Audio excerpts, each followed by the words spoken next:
বুদ্ধই ত্রিলোকে সর্বশ্রেষ্ঠ। বুদ্ধই সর্বে সর্বা, ত্রিলোকের শিক্ষাগুরু, তার ঊর্ধ্বে আর কেউ নেই।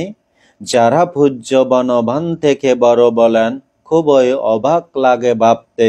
ওনাদের জ্ঞান পরিধি এতই নগণ্য যে জগৎগুরু সম্বুদ্ধের সম্বন্ধে অগৌরব করেছেন বুদ্ধকে তারা বনভান থেকে বড় বলার কারণে।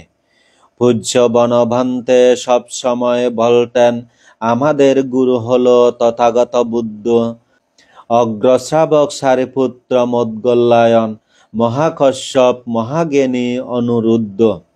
উক্ত মহাজ্ঞানীদেরকে গুরু মানতেন পরম পূজনীয় অর্হৎ বনভান্তে।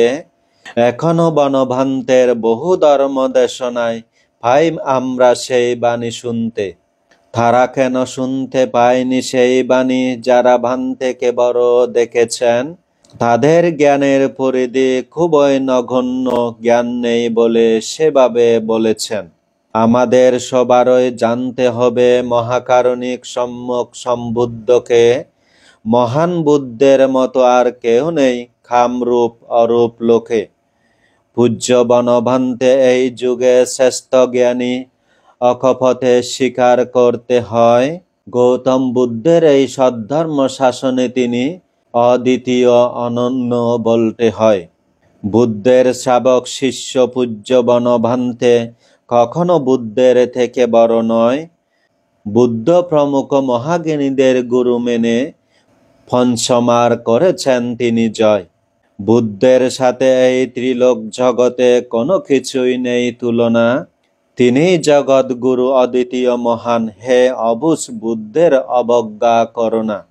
পূজ্য বনভান্তেকে বড় বললে বুদ্ধকে অগৌরব অবজ্ঞা করা হয়।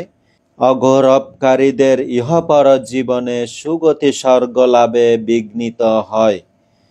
পূজ্য বনভান্তের দেশনায় বহুবার শুনেছি, শিক্ষিতরাই বেশি মূর্খ হয়।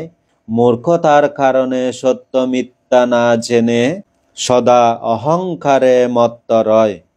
আগে সঠিক বেঠিক জেনে নিয়ে তারপরে সঠিক মন্তব্য করুন। বুদ্ধই ত্রিলোকেতে সর্বশ্রেষ্ঠ বলে মাথা নত করে সবাইকে বলুন, সাধু সাধু সাধু। আমার এই কবিতাটি যদি আপনাদের ভালো লেগে থাকে তাহলে শেয়ার করে দিয়েন, যাহাতে সবাই দেখতে পায় বা শুনতে পারে। সকলের জ্ঞান উৎপন্ন হোক।